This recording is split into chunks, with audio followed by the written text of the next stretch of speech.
محترم ناظرین، السلام علیکم۔ اگر کسی انسان کو پیار اور فکر کرنے والا لائف پارٹنر مل جائے تو وہ انسان اپنے سابقہ محبوب اور رشتے بھول جاتا ہے۔ اگر آپ کسی شخص کو اپنے ذہن سے نہیں نکال پا رہے تو اس کا مطلب ہے کہ آپ بھی اس شخص کے ذہن میں موجود ہیں۔ اگر تمہارا ذہنی سکون کوئی شخص ہے تو تم لا علاج ہو۔ جو شخص آپ کو سب سے زیادہ خوش کرتا ہے وہی شخص آپ کو سب سے زیادہ تکلیف پہنچانے کا باعث بھی بنتا ہے۔ ان تین حالتوں میں انسان بدتمیزی کرتا ہے: جب اسے کوئی اپنا نظر انداز کرتا ہے، جب کوئی انسان بھوکا ہوتا ہے، جب کوئی انسان تنہائی کا شکار ہوتا ہے۔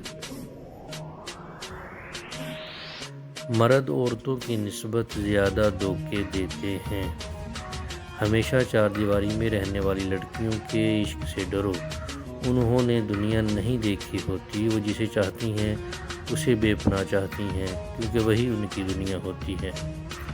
اگر کوئی لمبے عرصے تک پریشان، دکھی ہو، اداس رہتا ہو تو وہ خوش رہنا بھول جاتا ہے۔ رات کو سونے سے پہلے آپ کا دماغ جس شخص کے بارے میں زیادہ سوچ رہا ہوتا ہے، یا تو وہ شخص آپ کے غم کا سبب ہوتا ہے یا خوشی کا۔ آپ کسی ایسے شخص سے نفرت نہیں کر سکتے جس سے آپ نے کبھی محبت کی ہو۔ صرف نئی محبت ہی اس کی جگہ لے سکتی ہے۔ ٹوٹے ہوئے دل کو ٹھیک کرنے کے لیے آپ کی نئی محبت ماضی کی محبت سے شدید ہونی چاہیے۔ اگر کوئی شخص آپ کو صرف فرصت میں یاد کرتا ہے تو اس کو چھوڑ دیں، کیونکہ آپ تنہا ضرور ہو سکتے ہیں مگر فضول نہیں۔ جو شخص آپ کو کھونا نہیں چاہتا تو اس میں یہ تین نشانیاں ضرور ہوں گی۔ وہ اکثر اپنی روٹین کو آپ کی خاطر ڈسٹرب کر کے آپ کو وقت دیتا ہے۔ وہ ہمیشہ آپ اور آپ سے جڑے رشتوں کا احترام کرتا ہے اور انہیں عزت دیتا ہے۔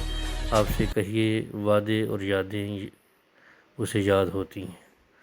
وہ اکثر بحث کے دوران ناراضگی کا عنصر دیکھ لے تو وہ خود ہی ہار مان لیتا ہے۔ وہ جب بھی مستقبل کے کسی پلان کا ذکر کرتا ہے تو آپ بھی اس میں موجود ضرور ہوتے ہیں۔ محترم ناظرین، ویڈیو اچھی لگے تو ویڈیو کو لائک کیجیے گا اور ہمارے چینل کو سبسکرائب بھی کیجیے گا۔ اللہ حافظ۔